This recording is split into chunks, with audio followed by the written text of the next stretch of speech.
in. Welcome. I'm E.G. Marshall. It seems to me the entity that planned mankind made a very wise decision not to let us know our future. How many of us would be defeated before we began? As it is, only the fortunate few get an even break from destiny. This tale concerns two men pursued and captured by their fate. Said Lord Chesterfield, "My fate is like that of an eagle who, being shot down, observes his own feathers on the arrow that kills him." Of this story, he couldn't have said it better. Paul, when I saw you eyeing the maid of honor at your wedding to Louisa, I knew right then and there Louisa was marrying the wrong person. Now, hold on.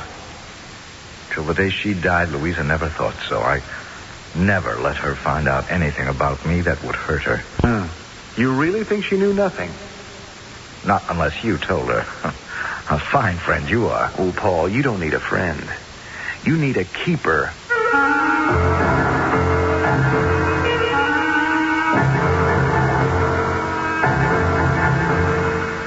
Our mystery drama, Let No Man Put Asunder, was written especially for the Mystery Theater by James Agate Jr. and stars Michael Wager and Russell Horton. I shall return shortly with Act 1. Start your...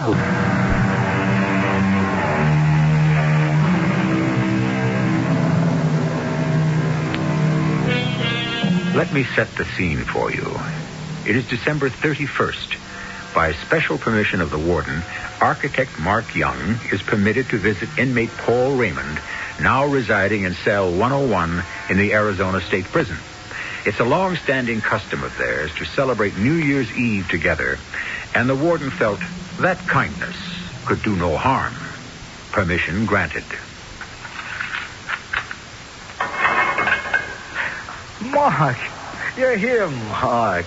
Mark, I'd like you to meet the gentleman who just opened my cell door. Happy keeper of the keys, guard extraordinary in charge of such suspected murderers as myself, Paul Raymond. Oh, you're not serious. The charge isn't murder, it's suspicion. Would you mind standing up, sir? Mr. Young. Me? Stand up? Thank you. Hands out in front of you, please. Look, I don't like being frisked on New Year's Eve when the warden has okayed my visit here.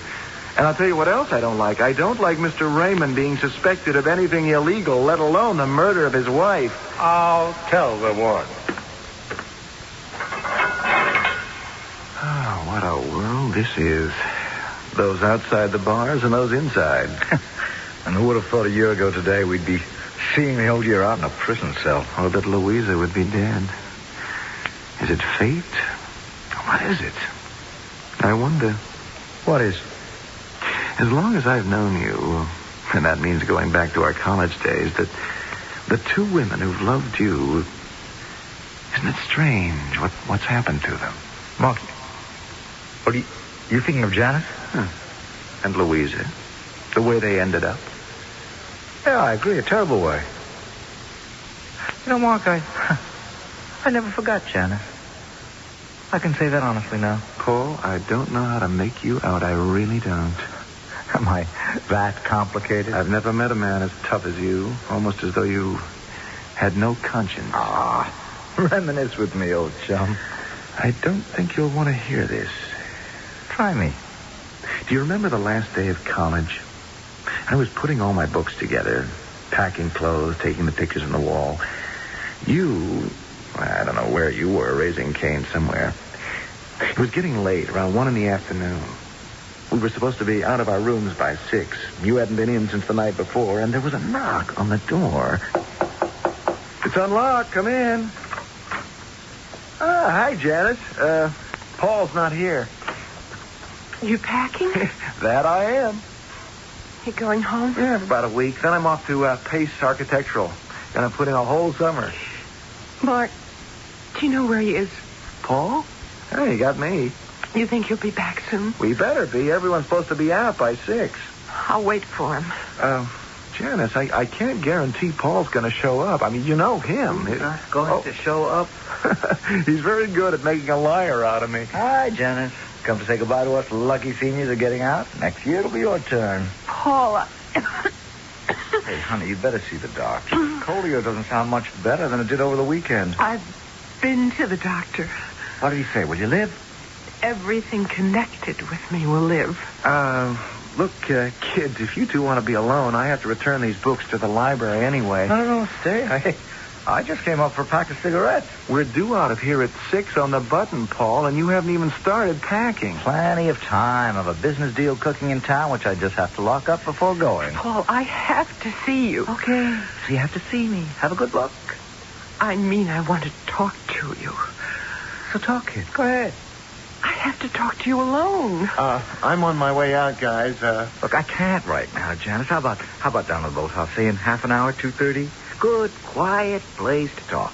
I'll get back here in plenty of time, Mark. Don't you worry your little head. See ya. Oh, I hate him. Janice, what's this all about? He's not going to show up at the boathouse. Well, does it really matter? So you've had a little quarrel. Friends always do. Friends? He knows. I told him. Now that there's a problem, he's just giving me the brush. You mean Paul won't do anything? He says it's all my fault. He's right, of course. It was all my fault to be taken in by him. To believe we'd be married. Well, I thought he was very serious about you. He can walk away. But I can't. You don't know my family. Janice, take it easy. I know Paul really loves you, but in many ways he's just an irresponsible kid, and he hasn't come to terms with the situation yet. The doctor said if I wait much longer, it'd be dangerous. How long has it been? 3 months. You've known that long that you were pregnant? So did Paul. He kept saying, wait, and I thought, oh, what a fool I was. I thought we'd get married right after he graduated. Well, what makes you think you won't? Because he told me so last night. He said I'd better go see a doctor. He's got no conscience at all. I know how he feels about you. Don't give up on him. Then you know more about him than he does. Look, I'm going.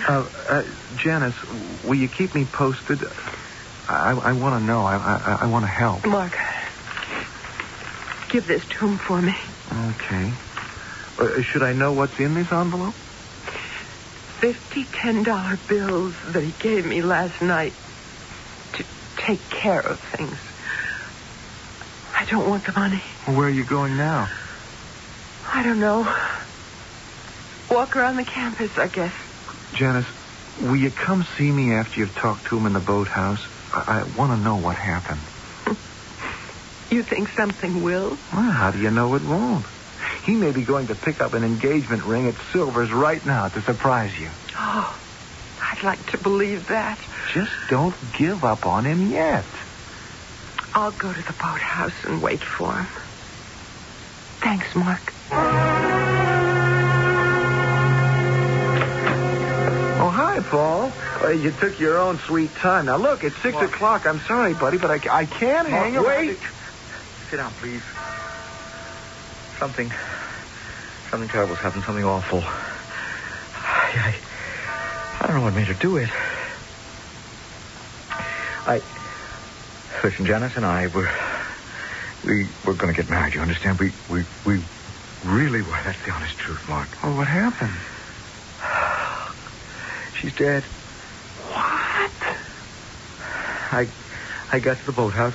We agreed to meet at 3:30, remember? No, not 3:30, Paul. 2:30. What do you mean 2:30? Well, that's what you said, 2:30. I heard you. I couldn't have said 2:30. I was buying Green's Variety Store. We had a closing at 2:30. I'm going to buy a lot of stores. So you got to the boathouse at 3:30. Then what? I couldn't find her. I couldn't find Janice. I went out, looked around. I asked Roberts, the caretaker. He's seen her. He went back inside with me, and he found her. She had hung herself. It was awful. Paul, there'll be an autopsy. They'll find out she was pregnant. How did you know? Oh, she came here. She gave me this money to give back to you. So you knew everything? Well, not really. Only her side of it. You're still my buddy, thank heaven for that. Oh, Mark, I would have married her. I just wanted a little time to get myself started. She had this crazy idea I was giving her the brush. That wasn't true. Mark, you know me better than that, don't you, Mark?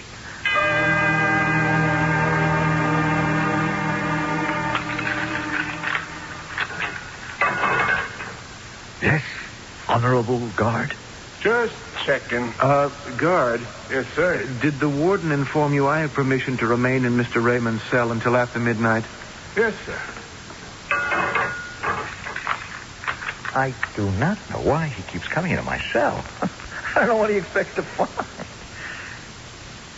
Janice. Oh. Yeah, Janice. That was a grim episode in my life. How long was it, Mark, before we saw each other again? Oh, I'm not sure. I was established as an architect. I kept reading about you in the papers. Paul with this merger, that merger. Oh, you read about me, did you? And I began designing office buildings while you appeared to be gobbling. You asked me to be best man at your wedding to Louisa. Ah, that's when we got together again, I remember. And it was right. After that, we started a little custom of celebrating the New Year together. Yeah, I enjoyed that. What time is it? 10:40. I'm thinking it was about 11:15. Louisa would start her alchemy with that special hot punch of hers. Darndest thing. In all the years we were married, I could never get her to make a decent New Year's Eve punch. All you could taste was the cranberry juice and the apple juice and the cinnamon and the cloves and the... She never put in enough vodka. So all you ended up drinking was hot fruit juice. I didn't mind it. You. She could have served a cinnamon stick to you with an olive on top of it, and you'd be groveling with gratitude. Was I that obvious? Well, listen, I didn't mind. I had my diversions. Paul, in a little over an hour, the new year will start, and I can't honestly face it without telling you something that I hope won't hurt you, but it hurts me to keep it secret. Your problem is you got a conscience. Yes, well, perhaps yours is that you haven't. Did you ever think that the girl you married might have known more about you than she admitted? Louisa. She knew nothing. We fell in love. We married. And then, did she have any regrets? Why should she? I kept my other private life private. And who would have said anything? You? No. I never kept score. But you've always been pretty ruthless. Mark, after all these years, are you blaming me for Janice? No. Did Louisa ever find out about her? Now, you tell me, Mark, tell me. If I were to cry out to the guard, no more visits, nothing. Sorry. Louisa couldn't have known. We had 9 good years together, she and I. Very good years. This would have been our 10th New Year's Eve. So long as you believe she knew nothing. What is this? A Sunday school lecture? Look, I live my life my way. You live yours your way. But you don't care who gets hurt. So she did know. You told Louisa. No, you didn't. I don't believe that. Fine friend you are. Oh, you don't need a friend, Paul. You need a keeper.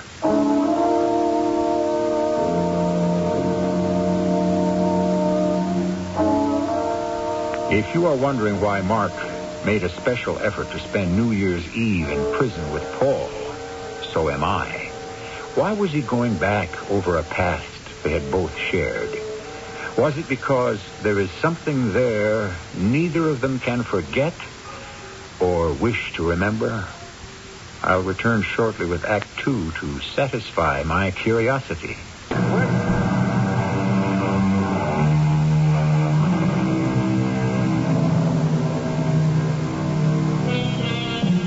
Two friends have made a habit of spending New Year's Eve together. However, this hour before midnight on December 31st finds them in a prison cell where Mark, a successful architect, is visiting Paul, an equally successful businessman who, unfortunately, is being held on suspicion of engineering the death of his wife. All right, Mark, I'm sorry. Let's say you didn't tell Louise anything. But why did you bring up the subject? Because of what I have to tell you now. Paul, there was once something between the two of us. Louise and you? Yeah, it started 10 years ago. At your wedding. When you were my best man. That's right. And Louisa's father came down from Maine to give his daughter away. Mr. Everett's. I sure remember him. Dressed in his full regalia as chief of police of Pebble Harbor, Maine.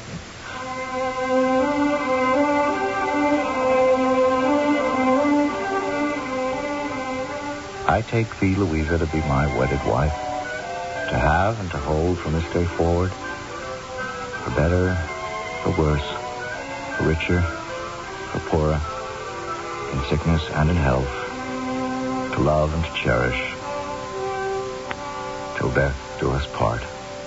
I take thee, Paul, to my wedded husband, to have and to hold from this day forward, for better or worse, for richer, for poorer, in sickness and in health, to love and to cherish, till death do us part.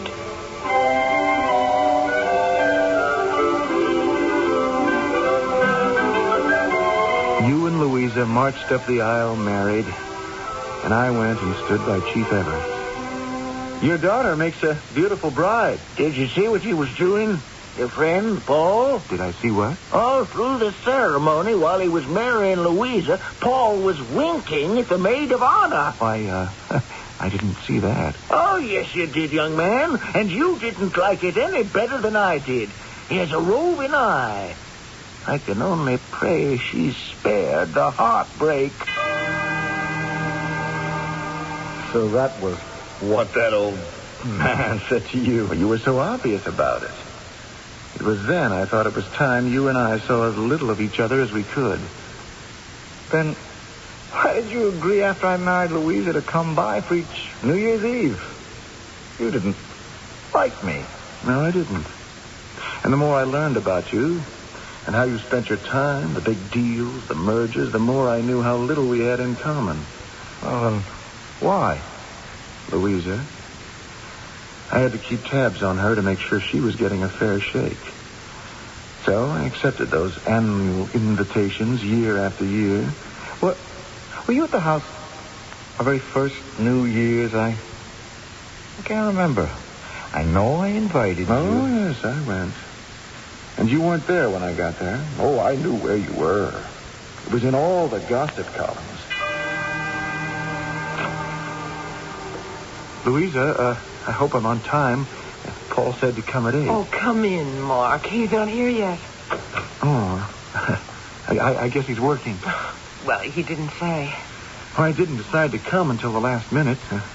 It's, after all, your first New Year's Eve together. Oh, and what are you, a stranger?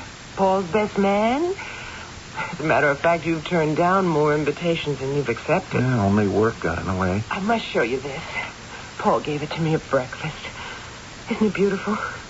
He put the chain around my neck, and now I can't take it off. The catch is bent. I can see from here a big gold disc. Mm-hmm. Must be 2 inches across. For our first New Year's. Look, can you see what's written on it? For the only love of my life. I hope he meant it. Why do you say that?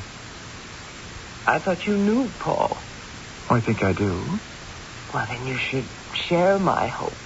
I do. Aren't you sure of his love, Louisa? No, Mark. I'm not. The hours passed. 9 o'clock, 10, 11:15. Still, you hadn't returned. Oh, I knew where you were, Paul. And I could have killed you. That actress, Bianca. Well, was it? How could you be so unthinking?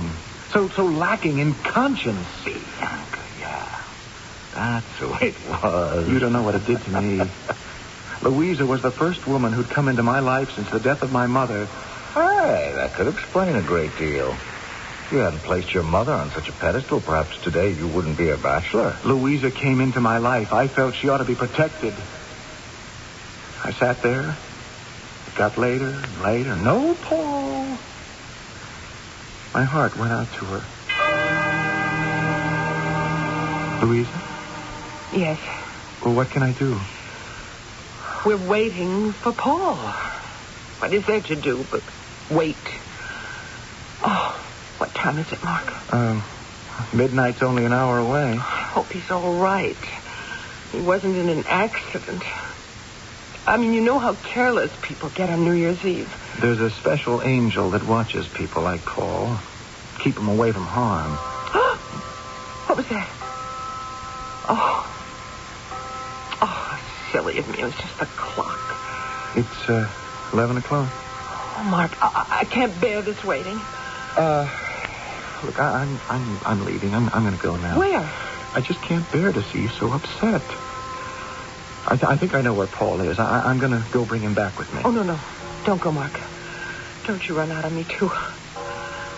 I'd be all alone. I can't bear that. I just can't. Louisa, now don't cry. Come here. Put your head on my shoulder. You won't be alone, I promise you. I won't let you be alone. Oh, why is he like that? He knows I love him. And it's New Year's Eve. Couldn't he spare me the time tonight? Now, he'll be here. There's just some stupid little reason that's keeping him so late.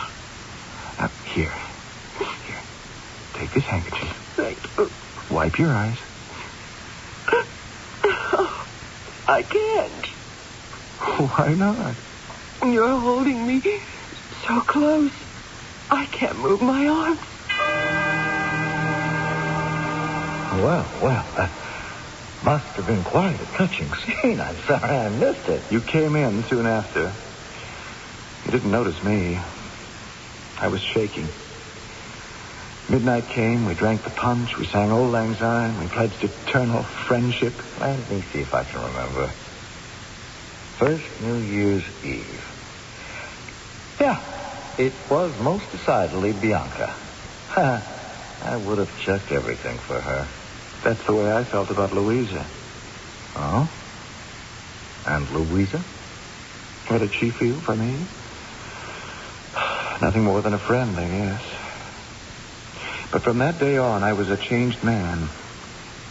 I never forgot. I haven't to this day, 10 years later, the touch of her arms around my neck and the fragrance of her hair.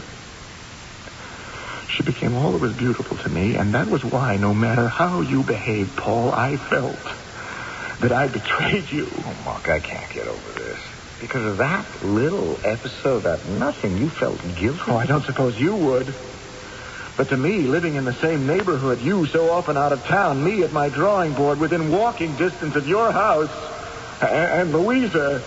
But you were a good boy and you didn't drop in to see her while I was away. Is that what you want me to believe? I don't care what you believe. There are a lot of people who aren't like you. Oh, Mark, I wasn't always like that. It's the work. What I do is completely absorbing. And when I play, it's the same. Louisa knew the person I was before she married me. Now she's gone. That's life. Lord, you speak without any feeling. You don't know what I feel. Now, you finished with your mea culpas? Almost. Happy the keeper of the keys will be coming back to make sure I haven't escaped. Whatever they're afraid suspected murderers will do. Then, what happened? Well, nothing until a year later. Again, I arrived at your house at 8 o'clock. Oh, and this time you were home. You'd been on a bender the day before and lay asleep on the sofa. Louise and I sat together in the kitchen. Very romantic. I'm afraid the kitchen's the only place we can talk without disturbing Paul. He's been so busy, he's simply exhausted. Louisa, I think I'll skip this New Year's Eve thing. I'll stay a couple of minutes and then go home. Oh, he'll be terribly disappointed. Have you had dinner? Yeah, I did, an early one. I don't eat much evenings. I'm usually working then. Well, if you've no work to do, won't you please stay? For me? Yes. Mark, why have you been such a stranger? Oh, I go where people want buildings built, and I go home to design them and then back to supervise the building. Paul hasn't been home much either.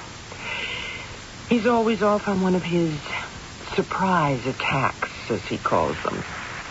He works it out so a little company secretly buys up stock in a big company and then swallows it. You've become quite a corporation wife in the past 12 months. Does it make you happy? Happy? Oh, I don't know. Disappointed. Oh? Why? Paul doesn't want any children. Louisa, should you be...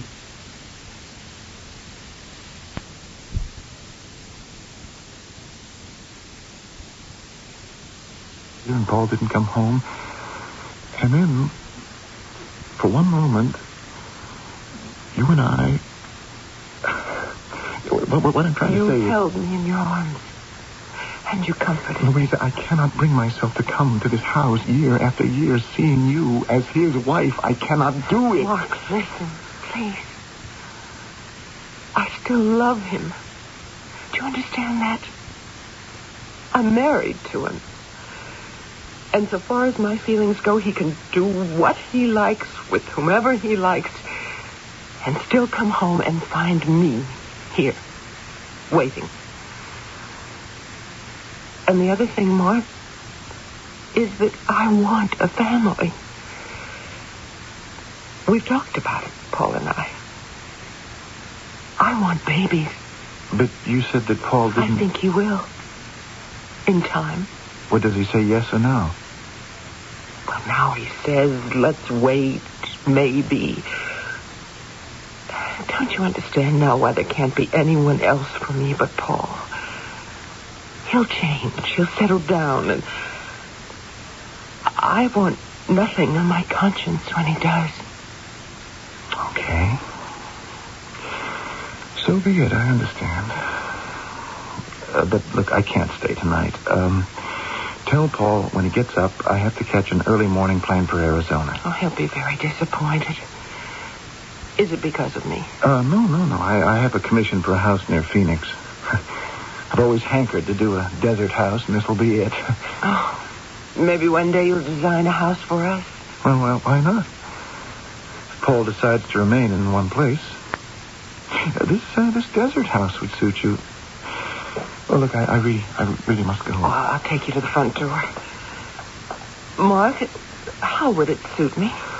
Well, I'm doing it in exposed wood framing and a great sheltering slate roof with wide overhanging eaves. And, of course, a pool, natural slate rock. Oh, I can just see it in the Arizona desert. I've read so much about it. Be a perfect house for Paul and me and 4 children. A lovely dream. I'll keep dreaming, Louisa. I'm sorry I made such a fool of myself before. Oh, Mark. You didn't. I just don't know what to say. Oh, you've said it all. Goodbye.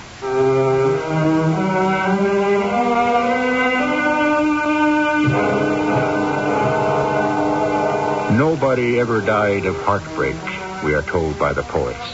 Yet, as Mark Young remembers his farewell to Louisa, he also remembers that at that moment, he thought his life had drained away and was totally empty. I shall return shortly with Act 3. Taking a laxative? Yeah, traveling throws my system off. But so can a laxative. Not Metamucil. That's Metamucil.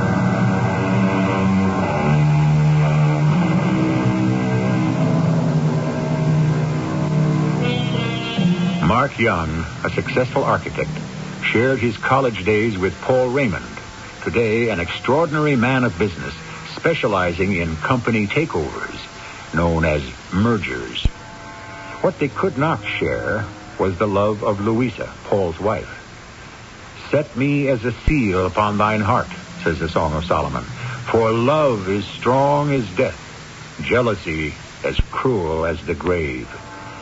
And in a newly dug grave lies Louisa, and blamed for her death is her husband Paul, in prison, suspected of murdering her. Well, you've never stopped being my friend, Mark, and I appreciate that. Mark, you think I'm innocent? Yes, I do. And I'll tell you why. You remember I decided to stay on in Arizona and make that my home.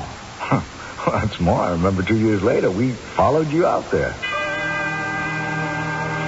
Paul, you are the last person I ever expected would walk into my office in this neck of the desert. And you do not know the half of it, Mark. Louise and I aren't just visiting. We're staying here. We've decided to make Arizona our home. Oh, how is she? It's been 2 years. Yeah, but she's all right. You don't sound very enthusiastic. Well, I guess I'm not. You really get to know a woman after you've lived with her for a few years. All that innocence they hand you when you first meet them turns into real conniving after they've latched onto a good thing. Paul, I don't know what to say. That doesn't sound like her at all.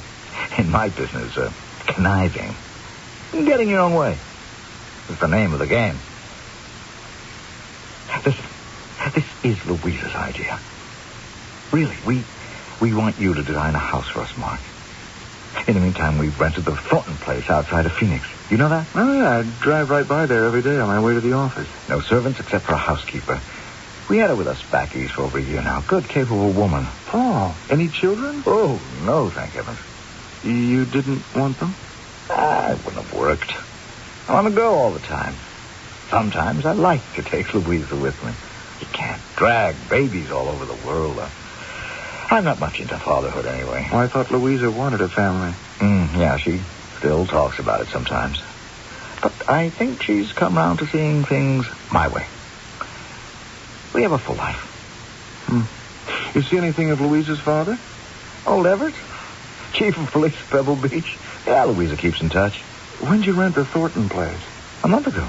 Gosh, you two have been here all that time? Yeah, I'm surprised Louisa didn't call you. She hasn't been that well. I'm not sure Arizona's going to agree with her, but I've got to make this my base. Whole new development scheme. I shouldn't even be talking about it. On the other hand, you're my oldest friend, so why not tip you off so you can make yourself a bundle? First things first. Now, I'll get your ideas on the kind of house you want. You probably have a bundle by now. You married? No, I haven't found Miss Wright yet. Well, I guess we've almost caught up on each other's lives. Now, this year, Mark, we've got to spend New Year's Eve together again, like we used to, huh? What are you doing for dinner tomorrow night? I'd say tonight, but I'm flying to Vegas. I'll be back late tomorrow. Are you inviting me? We are. Nothing fancy. The housekeeper had to go back east. Her brother's sick. But Louisa loves to cook. Okay. I'll be there. Great. And, give Louisa my love. I'll just tell her you're coming to dinner. You can give her your love yourself. When I drove up to your house the next night, it was a blackened shell. Flames still licking at fallen timbers, the hoses still going. You were in front with the fire chief, and when you saw me, you ran over.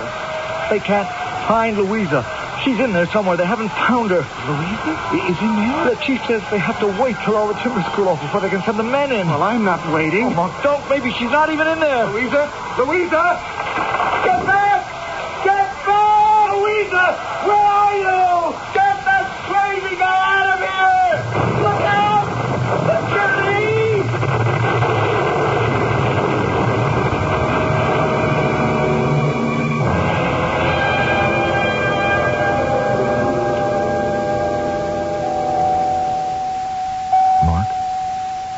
Mark, you sleep? No, I'm awake. Paul, which hospital am I in? Phoenix, General. How are you feeling today? Pretty alone. No visitors? You know what I mean. Louisa gone forever. Oh, yeah, I know. Anybody stop by? Well, a couple of men from the office just left. They wanted to know how long I'd be here. When are they taking the bandages off? On the end of the week, I hope. It kind of went off my head, I think.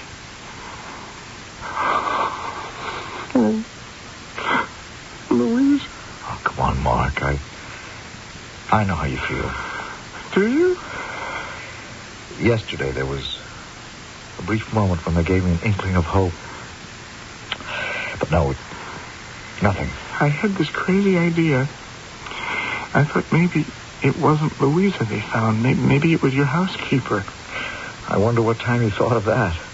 I mean, I did too. That's what I meant when I said it turned out to be nothing. They took me to the morgue to make a positive identification. There wasn't much to recognize except that gold charm I gave her for our first New Year's. It was awful. She's really gone. In all that heat, would you believe it? You could still make out the writing on the charm. Where's the housekeeper? Kick myself. I know her brother lives in Boston, but some rooming house. I don't know the address. She'd taken off the day before the fire. Oh. Yeah, you did tell me that. I remember now. Get well, Mark. You're the only link I have now with my sanity. Take care. Okay? I'll stop by tomorrow. Okay. Thanks. Is this the nurse's station? Yeah, I wonder if you could put through a person-to-person call for me to Chief Everett, the chief of police in Pebble Harbor, Maine. There isn't a word of truth to this murder charge they're holding me on. I got rattled. I said I'd come back on one plane from Vegas. I forgot I had to change planes, and I got in earlier than I said. I'm sorry about this, Paul. God, fire department. They've got it all backwards. They said they found some gallons of gasoline in the whole closet. It was cleaning fluid. Whoever set fire to the house, it wasn't me. Like I told them, I was coming in from Vegas. And all the time I thought I owed you an explanation. What for? Oh, Louise? Oh, that's nonsense. You want to know something, Mark? You want to know why I ran around and didn't care if she found out or not? She knew how you felt about her. She told me. She also told me that you were the one and only love of her life. Mr. Young, there's a visitor to see you and Mr. Raymond. Who is it? I don't want to see anyone. It's your father-in-law, Paul. Open the cell door, guard. Yes, Chief. Mr. Everett. Now, listen, I'm sorry. David. Hello, Mark. I think I've got all the information we were looking for. What is all this about? Chief Everett has been doing some investigating since I got out of the hospital. Investigating? Wants to investigate. It was an accident, faulty wiring. Who knows? Paul, do you remember a girl called Janice? What is this? The year you and Mark graduated? What are you trying to pin on me? The girl you said had died in a boathouse? There seems to be some questions as to how she died, whether it was suicide or strangulation. An autopsy is being performed. What are you? They did that already, an autopsy, years ago. Perhaps not as carefully as they should. What's raking up all things that happened long ago? What's that got to do with my being held here? Oh, I see. You never liked me, Chief Everett. Not from the moment I married Louisa. So you're going to fabricate anything you can so that her death can be hung on me. You're wrong, Paul. You think I wanted to get rid of her, but I set fire to the house. I'm going to get myself the best lawyer there is and beat all of you. You too, Mark. You're against me. That's why you came here today, to rehash what we've lived through. Paul, You're wrong about one thing. I don't believe you're responsible for the death of Louisa. In fact, I'm sure you had nothing to do with it. Well, at least that's one honest opinion. And he's a chief of police, too. He ought to know what he's talking about. Yes. Guard, what is it now? I just wanted to tell you people it's 1 minute after 12. Thank you, guard. Happy New Year. And there's someone here from the warden's office to see you, Mr. Raymond. Oh, it's a good thing I've got a decent-sized cell. Sure. Let her in. The more, the merrier. Happy New Year, Paul. Louisa. Happy New Year, Daddy. Happy New Year, Louisa. Get out. Get out, all of you. I don't want to see anybody. It's a frame-up. You hear me? A frame-up. God, get these people out of here. This is my cell. I had no idea you might still be alive. Louisa, what a thing to do to all of us. Well, not to Father. He knew. I was staying with him at home in Maine. You see, Miss Benson, our housekeeper, she never made that trip to her brother. After Paul had gone to Las Vegas, her brother called and said he was out of danger. I just decided it was a good time to visit Dad in Pebble Harbor. I needed his advice about a lot of things. So I left Miss Benson to take care of the house. Well, did you know that Paul identified her as you because of the gold charm he'd given you? Yes, I'd given it to her. It's a terrible thing. She had to pay the price of being mistaken for you. Well, any guesses on what happened? It'll all come out at the trial. But I suspect Paul got home early, set the fire, and left. Then later he returned, pretending he just arrived. Mark, Daddy told me you went into the house when it was burning to save me. Well, yes, I did. And you ended up in the hospital. Bruised, but not burned. How can I thank you? Oh, I'll think of something. In the meantime, what about dinner?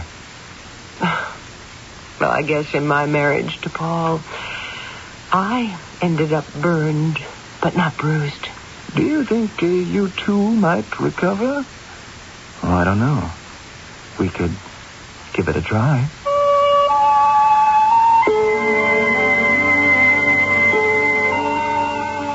I like a story that ends on a note of hope. I like to know that in spite of tragedy, here are two people who can pick up the threads of their lives and begin to weave a rewarding lifetime together. Louisa and Mark were fortunate to find their own road to a future which detoured well around an ugly past.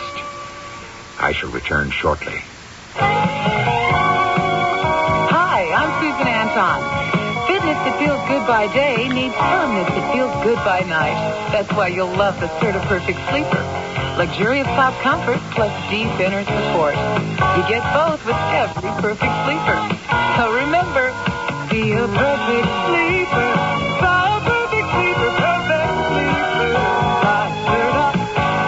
It's a healthy investment in yourself. Honey, we're having cheeseburgers like we've never had them before. We are? Here's your fork. My fork? Yes, your fork. Where's my bun? Hamburger helper, say cheese. I want my bun. Help your hamburger, say cheese. Hamburger helper, help your hamburger, helper, make cheeseburger mac. Our cheeseburger macaroni is a blend of tangy cheese, hearty macaroni, and savory seasonings that give cheeseburgers a whole new meaning. Hamburger helper, Well, did you miss the bun? help your hamburger. What fun? Hamburger helper, help your hamburger, helper, make a great meal.